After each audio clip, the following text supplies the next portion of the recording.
Here's a general strategy of factoring. So if you're given an expression to factor, what are the pieces you need to look for and do so that your expression is completely factored? The first thing you should always do, and it's the most common thing to skip, but don't do it, is to first look for any greatest common factors. If you get those out first, it can make the work so much easier too, because it'll make the numbers smaller typically, or maybe even remove some variables. So always look for the greatest common factor first.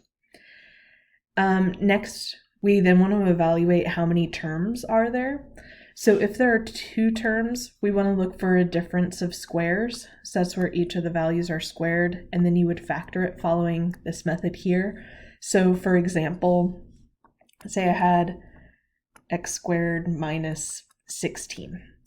So that could be rewritten as x is being squared and then minus, and 16 is the same thing as 4 squared. So with that, I could see that my value for a would be x and my value for b would be 4. So in terms of factoring, I would have my 2 factors and you would add the values and subtract the values. So x plus 4, x minus 4 would be the factored form for that difference of squares. There are other possibilities for 2 terms out there, but we're going to not look at those. So with that, if there are 2 terms, we'll look for difference of squares. If that doesn't fit, then we'll say it's not factorable. If there are 3 terms, then we want to use our methods for factoring trinomials that we talked about. If there are 4 terms, then we're going to use that grouping method. When you get to the end, make sure you have factored everything completely, and then you can always check your work by multiplying everything out and getting back to that original expression that was given to you. Okay, so let's look at these examples here. So 4x squared minus 36. So first thing I want to do is look for any greatest common factor. So is there something I could divide out of each piece here? And there is. There's a greatest common factor of 4. So with that, I'm going to factor out a 4, and that'll leave me with x squared minus 9. Now, even though I factored, I want to keep going and see if I can factor what's inside of the parentheses. So this is a case of having 2 terms, and this is a difference of squares. My first expression is something squared, and 9 could be rewritten as 3 squared. So with that, using the difference of squares, I can factor this into 2 pieces. And what I'm going to do is have the addition of those values under the squares, so x plus 3, and the subtraction x minus 3. And then if you wanted to double check that it's right, what we could do is FOIL, so x squared, and then negative 3x plus 3x would turn into 0, and then we'll have a negative 9. So we'd end up here, and then just redistribute in, and would take you back to the beginning. All right, our next example here, first things first, look for a greatest common factor, and there'll be a common factor of 5 here. So I can factor out 5, and that'll leave me with x squared minus 9x plus 14. So inside the parentheses here, I have a trinomial, and the leading coefficient is 1. So what we can do is just look at the factors of 14 and find the ones that add up to negative 9. So off to the side here, so positive 14 but needs to add up to a negative. So negative 2 and negative 7 will be the perfect match for multiplying to a positive 14, adding up to negative 9. So when our trinomial has a leading coefficient of 1, this just gives me directly the factored form, where we'll have x and x, and I'll have a negative 2 and a negative 7.